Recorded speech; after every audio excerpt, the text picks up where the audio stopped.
우리는 이 사명을 누구에게 책임을 전가하실 수 있는 게 아닙니다.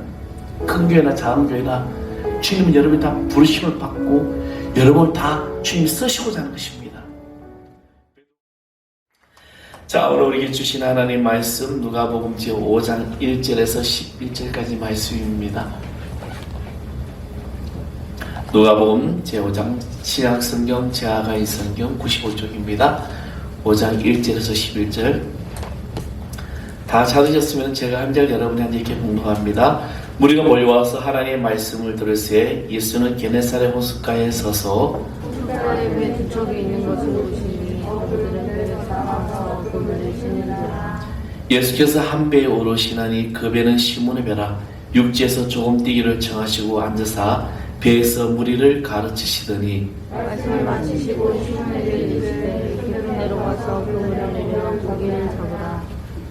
시몬이 대답하여 이르되 선생님 우리들이 밤이 새도록 수고하였으되 잡은 것이 없지만은 말씀에 의지하여 내가 그물을 내리리이다 하고 그러하니 고기를 잡은 것이 심히 많아 그물이 찢어지느니라. 이에 다른 배에 있는 동무들에게 손짓하여 와서 도와달라 하니 그들이 와서 두 배의 처음에 잠기게 되었더라. 시몬 베드로가 이르고 예수를 하여 그들을 이르되 주여 나를 떠나소서 나를 죄인으로 돌리라 하니 이는 자기가 및 자기와 함께 있는 모든 사람이 고기를 잡힌 것으로 말미암아 놀랐고 그들의 안으로 시몬의 동업자인 야고보와 요한을 불렀습니다.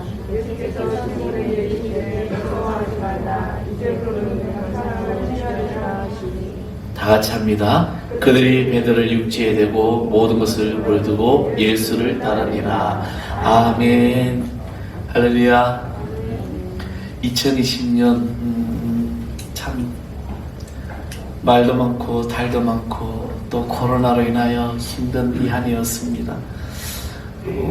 이제 우리 사회적으로는 이 코로나가 우리 모든 삶의 이 패턴을 바꿔버렸어요. 그렇죠? 그리고 또 하나는 이제 정치적으로나 경제적으로나 여러 가지 모든 상황들이 참 힘든 그런 한 해였습니다. 아마 역사적으로 2020년에는 세계 역사에 많은 이제 그런 일들이 이제 나올 것 같습니다. 뭐 세계 1차 대전이 일어나고 2차 대전이 일어났을 때 그런 어떤 역사적으로 계속 이야기가 나오는 것처럼 2020년에 이 코로나19 중국 우한이라는 곳에서부터 시작된 이 바이러스 하나가 이 온 세계를 마비를 시킬 정도로 그런 이제 일들이 일어났죠. 참 이 한 해가 너무나도 힘들고 그리고 또 지체했던 그런 한 해였습니다. 그러나 밝아오는 새해는 우리는 다시 희망을 품고 시작해야 될 줄 믿습니다. 우리는 왜 그리스도인이기 때문에 사람들은 꿈을 꿉니다. 이 일이 이루어질 것인가 어떻게 될 것인가라는 생각하면서 그 일의 결과를 또 생각합니다. 그래서 마음이라는 우리의 마음은 인생의 하나의 합판이라는 것이죠. 그림을 그리는 것처럼 사람은 소원하는 것이 있으므로 이루어지는 것이 있다는 거죠. 이 세상을 우리가 바라는 것이 없는 사람은 죽은 사람이다 라고 말을 합니다. 꿈이 없는 백성은 망하고 가정도 사회도 국가도 꿈이 없으면 망합니다. 생명이 있다는 것은 다 꿈이 있다는 것이죠. 여러분 이제 살아있는 식물을 봄을 그리면서 또 꽃이 피우고 바라고 가을은 결실을 기다리듯이 사람은 바로 소망이 있으므로 삶의 기쁨이 있다는 것입니다. 이것이 우리는 저는 바라봄의 법칙이다라고 말합니다. 바라봄. 내가 무엇을 바라보고 살아가냐. 우리는 이 꿈을 가지고 살아가게 되죠. 비록 2020년 이 한 해가 여러분 힘들고 지쳤고 정말 사신령 여러 가지 어려운 상황이지만 밝아오는 새해는 이 꿈이 내가 바라봄에 이 꿈이 이루어질 줄 믿습니다. 특별히 우리 하늘 사랑교회가 여기에 속한 성도 여러분들이 여러분이 하는 일들이 여러분의 가정이 여러분의 자녀들이 그런 꿈의 역사를 이루어 줄 줄 믿습니다. 미국의 더러스 메가더 장군 이야기 저도 개인적으로 굉장히 이 메가더 장군을 존경합니다. 그냥 단순히 우리 어떤 그런 그 유교 동란 때 우리 전쟁 용으로서 우리를 도와줬기 때문이 아니라 그 메가더 장군의 리더십과 그리고 그분의 어떤 인생 철학을 보면 굉장히 깊은 이제 감동을 주게 되죠. 그분의 책들 읽어보면 상당히 도전적이고 비전적이라는 겁니다. 사람은 나이가 먹었다는 이유로 늙지 않는다. 사람은 꿈을 포기했을 때 비로소 늙는다라는 이 유명한 말이 있습니다. 소위 우리는 커리스찬이라고 말을 합니다. 그래서 일주일 동안 세상에서 힘들고 지쳐있고 상한 마음을 가지고 이 자리에 나와서 우리는 그 꿈을 하나님께 다시 아뢰고 또 은혜를 받고 위로와 회복을 받아 또 세상에 나아가서 우리는 또 힘있게 살아가는 거예요. 그치요? 상한 심령 일주일 동안 지친 마음을 가지고 이 자리에 왔을 때, 물론 요즘 온라인 예배, 비대면 예배, 어제 우리 동교 목사가 전화 와가지고 더 이야기를 하더라고요. 그냥 정면 돌파해, 그냥 밀고 나가, 그렇게 써 있습니다. 우리는 그런 어떤 지친 상한 심령, 우리 마음으로 또 상한 심령을 우리는 이 주일날 예배 가운데 은혜 받고 또 세상에서 이겨 나가야 될 줄 믿습니다. 근데 그리스도인이라고 교회 다니는 사람이라고 다 이런 삶을 살아가고 있느냐? 그것 또한 아니라는 것입니다.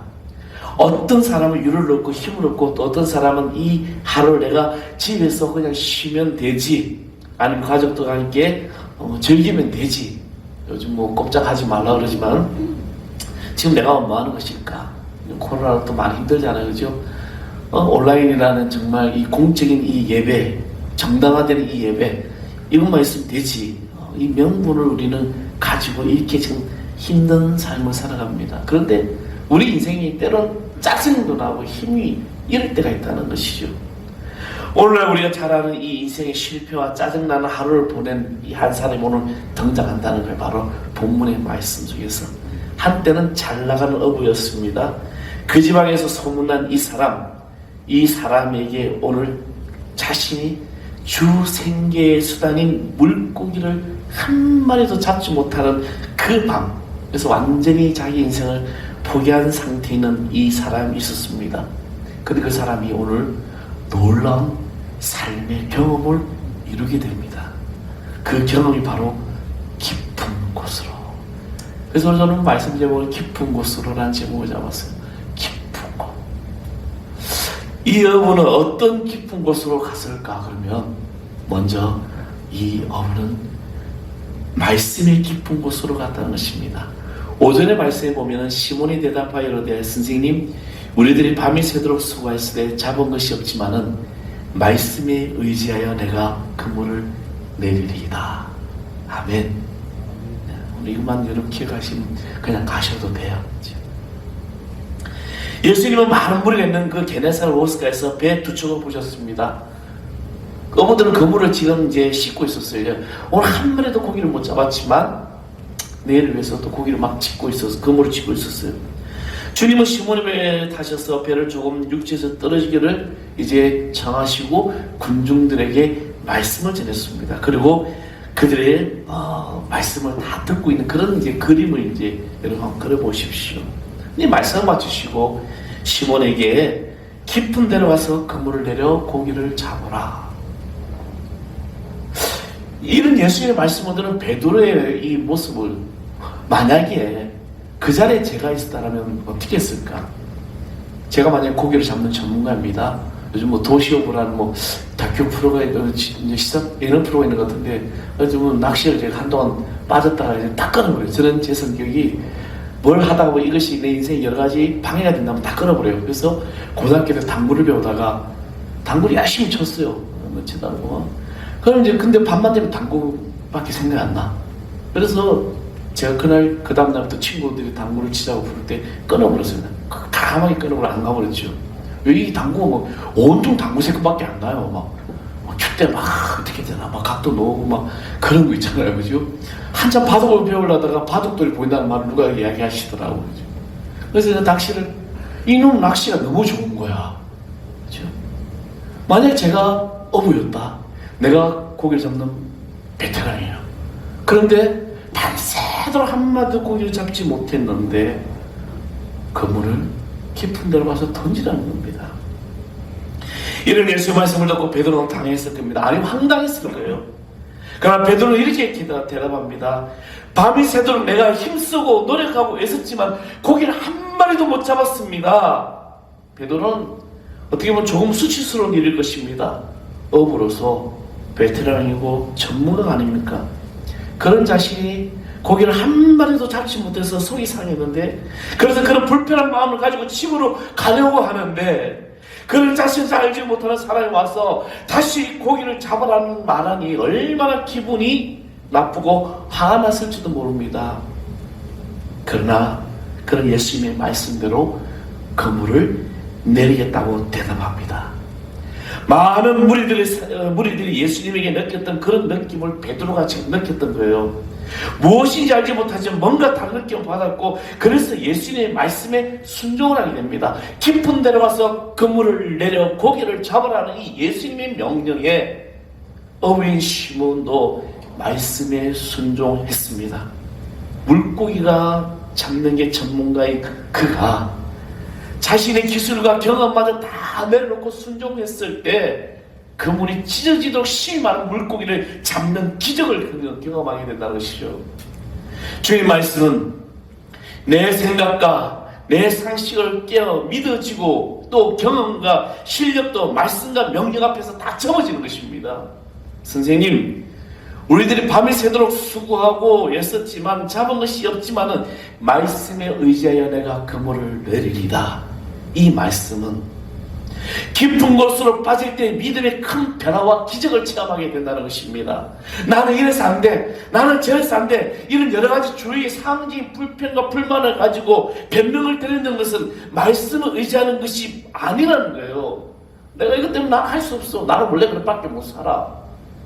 여러분, 하나님의 말씀을 얼마나 읽고 얼마나 믿습니까? 또 얼마나 내가 듣고 있어요? 일주일 동안 하나님의 말씀을 얼마나 듣고 있습니까? 우리는 지난 1년 동안 얼마나 많은 내 생각과 내 판단으로, 내 계획으로 살아왔습니까? 그런데 다 이루어졌어요? 여러분이 계획하고, 여러분이 구상하고, 여러분들이 작정하고, 여러분들이 힘써서 노력했던 모든 것들이 다 이루어졌느냐는 것입니다.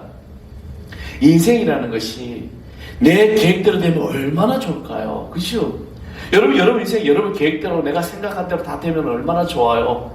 랄랄룰루죠. 그런데 인생은요, 내 계획대로 되는 것이 하나도 없다는 겁니다. 그냥 내 계획대로 된 것 같은데 아니에요. 뒤돌아보면 내 힘이나 내 계획이 아니라 철저하게 나와 함께 하신 주님이라는 겁니다. 이제 우리는 주의 말씀에 깊은 곳으로 그물을 던져야 합니다. 주일에 선포되는 이 말씀, 또 여러분의 일상에서 내가 기도하며 들은 말씀에 깊이 빠져보라는 겁니다. 한마디 한마디 말씀, 바로 나의 말씀이 되고 나에게 해당되고 내 삶의 모든 것이 되고 내 죄악에 해당된다는 것을 고백할 때 이 말씀의 깊이에 빠져들 수 있는 것입니다. 본문의 베드로가 밤새도록 수고하고 고생하고 노력하고 정말 아마 힘써서 애썼을 거예요.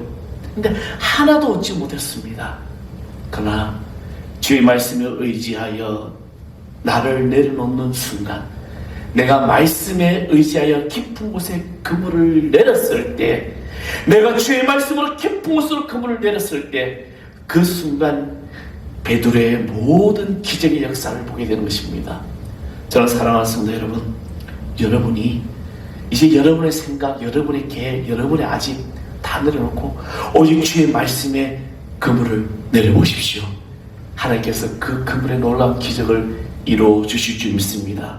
그리고 은혜의 깊은 곳으로 빠졌다는 거예요. 8절의 말씀 보면 시몬 베드로가 이를 보고 예수의 무릎 앞에 엎드려 이르되 주여 나를 떠나소서 나는 죄인으로소이다. 여러분, 이 세상에 가장 위대한 단어들이 무엇일까요? 물론 사랑도 있고 많은 단어들이 있죠. 저는 그 가운데 우리에게 가장 강력하게 원하는 단어가 있다면 바로 은혜입니다. 하나님의 은혜. 은혜란 받을 자격이 없는 사람에게 무조건적으로 주어지는 하나님의 선물이라고 정의한다는 것이죠. 하나님 모든 사람에게 은혜를 베푸시는 분이십니다. 우리는 하나님의 은혜가 아니면 정말 살아갈 수가 없는 거예요. 이 땅에 생존할 수가 없는 것입니다. 그러나 많은 사람들은 하나님을 알지도 못하고 그 은혜를 깨닫지도 못합니다. 은혜라는 자기 자신이 죄인임을 고백하게 된다는 것입니다. 베드로는 주님 말씀에 의지하여 그물을 내리니까 물고기가 12마나 그물이 찢어지는 그 순간 다른 배들에게 가서 동료의 도움을 청하고 두 배나 그 두 배가 가능할 정도로 가득 찬 이 모든 것, 사랑하는 성도 여러분, 여러분은 이런 상황이라면 어떻게 하겠어요? 아까 저 랄랄루루죠. 밤새도록 한 마리도 고기를 못 잡았는데 배가 만선이 되어버렸어요. 의시고 좋다. 조금 전까지 한 마리도 잡지 못해서 지금은 내가 어떻게 가야 하나, 오늘은 무엇을 먹어야 하나, 또 내일은 어떻게 해야 하나, 걱정과 근심과 사로잡힌 베드로는 예수님 앞에 엎드립니다. 뭐라고 얘기해요? 주여, 나를 떠나소서, 나는 죄인입니다. 이것이 주님의 능력이고 역사이라는 것이죠. 나의 기분, 나의 생각, 나의 느낌대로 살면 실수하기가 쉬워요. 잘못될 수 있습니다. 나의 힘, 나의 노력으로 내가 안 될 때가 있다는 것입니다. 그때 주님을 의지하고 주님 말씀을 붙잡을 때, 나의 기분이 아닌, 나의 생각이 아닌 주의 말씀을 의지할 때 우리의 삶이 바르게 되고 나아갈 수 있다는 것입니다. 그래서 바른 선택을 할 수 있으며 주님이 주시는 축복을 우리가 누릴 수 있다는 것입니다. 이럴 때 은혜의 깊은 곳으로 빠지게 돼요. 내 능력이 아닙니다. 내가 잘난 게 아니에요. 주님이 아니고는 하실 수 없는 것이 바로 하나님의 은혜입니다. 저는 우리 교회학교에서 지금 밑에서 예배드리는데, 이 아이들이 그런 주님의 능력이만은 하나님의 귀한 역사가 나타날 줄 믿습니다. 그 아이들이 무엇으로 생각하고, 이 예배당에서 지금 뛰어놀고, 이 예배당에서 말씀을 듣고, 이 예배당에서 무엇을 만들어갈 때 그들은 예수님이 나와 함께 하시는구나. 이것이 은혜의 깊은 곳으로 빠져드는 거죠. 주님은 우리에게 얼마나 많은 은혜를 주셨는지 모릅니다. 셀 수가 없어요. 가장 귀한 은혜는 독생자를 땅에 보내어주시고 우리가 죽을 수밖에 없는 죄인된 우리를 구원하여 주신 그 핏값으로 용서해 주신 그 은혜, 그리고 하루하루의 이 삶을 살아가면서 매 순간마다 함께 하신 그 은혜가 지금 나의 삶 속에 늘 있음을 우리는 고백해야 됩니다. 그럼에도 불구하고 우리는 그 은혜를 깨닫지 못하고 있다는 거예요. 왜 그 은혜를 깨닫지 못할까? 저도 병원에 이제 응시험 실려간 적이 있습니다. 그리고 뭐 서울 영동서 에브라스 병원에 입원한 적도 있고, 예전에 좀 아주 오래전 이야기입니다. 근데 그때 제가 지난번 제가 한번 말씀드렸죠. 병실에서 정말 밥을 먹을 수 있는 게 얼마나 감사한지. 우리 있는 장가 하나가 은혜라는 거예요. 그 장가 하나가 정말 하나님께서 나에게 주신 축복이구나. 도대체 왜 내가 은혜를 깨닫지 못할까? 그것은 우리가 은혜의 얕은 물가에 있기 때문이라는 겁니다. 은혜의 깊은 곳에서 솟아오르는 하나님의 그 사랑을 우리가 깨닫지 못하기 때문입니다. 그 사랑이 얼마나 큰지 우리가 의심하고 있기 때문에요. 의심 많은 도마에게 확신 주시고, 허문 많은 베드로에게 용서하시고, 우리는 받을 은혜는 생각하지 않고 받을 은혜와 축복만 더 강구하고 있다는 거예요.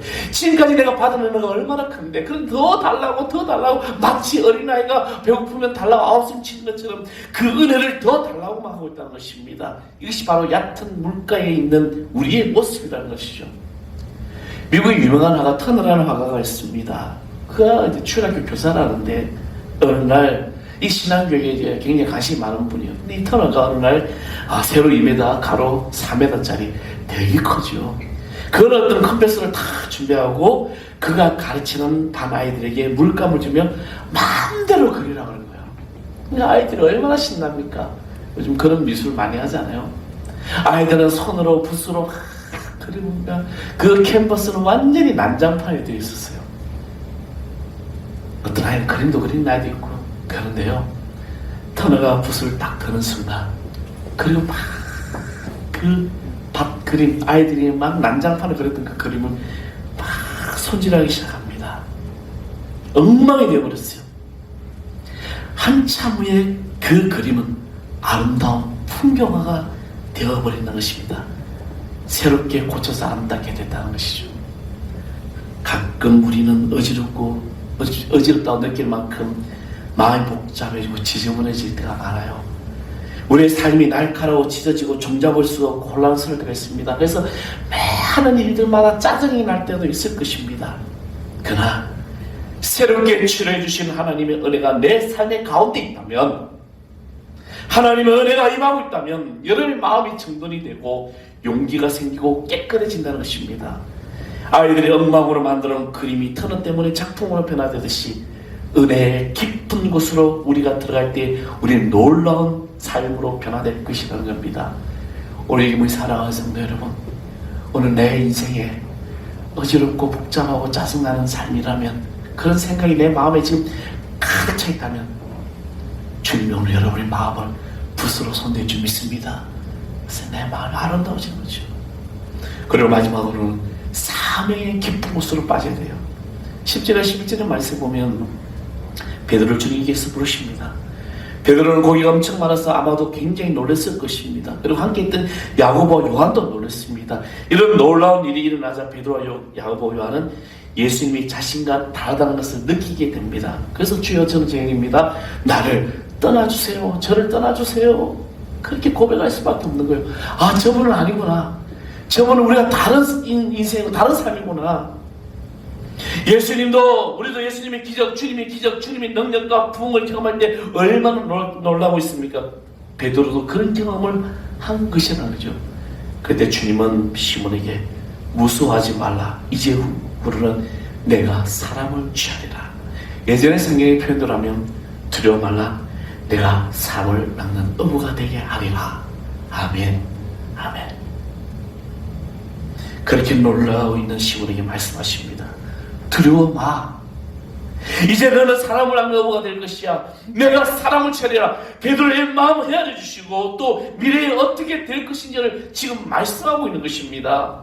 베드로는 중간에 예수님을 부인하기도 하면서 많은 시행착오를 가지게 됩니다. 그러나 결국에 그는 오순절날 성령의 역사 이후에 어떻게 사도행전에 그 변화된 베드로는 3,000명을 5,000명을 구원하는 예수님의 진정한 어부가 되었던 것입니다. 예수님의 말씀대로 이루어진다는 것이죠. 사랑하는 성도 여러분, 여기서 우리는 신앙 사명의 깊은 곳으로 빠져야 됩니다. 예수님은 우리를 깊은 신앙의 세계로 초대합니다. 우리에게 더 놀라운 세계, 새로운 세계를 보여주고 열어주고 계신다는 겁니다. 이제 이 한 해가 지나가지만 밝아오는 2021년 새해는 나에게 주시는 사명의 깊은 곳으로 더욱더 빠져보시길 바랍니다. 축복은 주님의 부르심에 용기 있게 자신을 드리는 그런 자, 용기 있게 자신의 믿음으로 응답하는 자에게 주어지는 것입니다. 굴러오는 은혜를 기다린 자에게는 많은 것을 얻지 못합니다. 이 초대 우리는 순종하는 것입니다. 사명의 깊은 곳으로 순종해 오십시오. 그들은 모든 것을 버리고 다 예수님을 따릅니다. 마태복음에 보면 곧 거문을 버리고 곧 배와 부침을 따랐다. 곧이라는 단어는 바로 적시라는 겁니다. 순종하면 적시 따라갔다는 거예요. 우물쭈물하면 안 됩니다. 결단했다면 바로 순종하십시오. 오늘 여러분에게 성령님 여러분에게 말씀하시다 그 말씀에 응답하십시오. 순종하고 나아가십시오. 내가 아니면 누가 하겠지. 어떤 성도님에게, 집사님이 하겠지, 권사님이 하겠지, 장로님이 하겠지. 아니에요. 나에게 주신 사명이라는 겁니다. 오늘 여러분 자신의 이 사명을 붙들고 믿음으로 나아가시기 바랍니다. 1964년에 미국의 뉴욕 퀸즈에서 키티 제로비스라는 한 자매가 30 동안 강도들의 공격을 받아서 죽어가고 있었습니다. 이 제노비스는 그렇게 당황해요. 그런데 38명의 목격자가 가운데 그 누구도 경찰에 신고하지 않았다는 것입니다. 이는 단순한 인간의 비전하기보다는 다른 사람을 기대하는 책임 전가 현상이라는 거예요. 실험에 의하면 한 사람의 고통을 당할 때 주위에 한 명 있으면 도울 확률이 85%라는 겁니다. 그런데 4명이 있을 때는 31%로 줄어든다는 겁니다. 내가 아니더라도 다른 사람이 도와줄 것이라는 그런 책임 전가죠. 며칠 전에 한 관찰 실험이라는 다큐 14%를 본 적이 있습니다. 할머니가 마트 카운터에서 무시를 당하고 있는 거죠. 우리 손녀가 지금 기저귀가 없어 또 분유가 없어 지금 사주한데 자기가 복지 카드가 다 결정 끝난 거예요. 근데 많은 사람들이 쳐다보고 안타까워하는데 누구 하나 선뜻 나가 쓰지 않더라는 겁니다. 근데 어떤 부부가 거기 가서 계산하고 그걸 막 호동치는 그 직원에게 막 뭐라면서 내가 계산하겠다는데 왜 당신이 그러냐. 이 할머니 한두 번이 아니다. 한두 번이 아니든 내가 다 계산하겠다. 우리는 이 사명을 누구에게 책임을 전가하실 수 있는 게 아닙니다. 큰 교회나 작은 교회나 주님은 여러분이 다 부르심을 받고 여러분을 다 주님이 쓰시고자 하는 것입니다. 베드로와 야고보와 요한 예수님 부여하신 사명이 완전하게 순종한 것처럼 저는 이제 2021년 이 새로운 한 해 여러분이 주시는 사명으로 다시 한번 기쁜 것으로 봐주시는 하나님의 자녀인 줄 믿습니다. 그래서 거룩한 일꾼들이 되십시오. 하나님의 놀라운 역사가 오늘 여러분 삶에 나타날 줄 믿습니다. 우리는 이제 말씀의 기쁜 것으로, 은혜의 기쁜 것으로, 그리고 사명의 기쁜 것으로 여러분의 모든 삶을 던져보십시오. 하나님은 놀라운 일들을 행하시고 있습니다. 내 생각, 내 판단, 내 이익심 다 접어놓고 오직 주님이 주시는 그 삶에 순종하십시오. 여러분의 건물은 지금 어디에 지고 있습니까? 지금 나는 어떻게 하고 있어요? 그물을 깃고 시려하고 차질에 빠져 있습니까? 아니면 예수님의 말씀에 깊은 곳에 던질 준비를 하고 있습니까? 깊은 곳으로 던지십시오. 전능하신 하나님께서 놀라운 역사를 이루어주고 있습니다. 우리 찾아갑니다. 전능하신 하나님 하나님은 눈치 못하실 전혀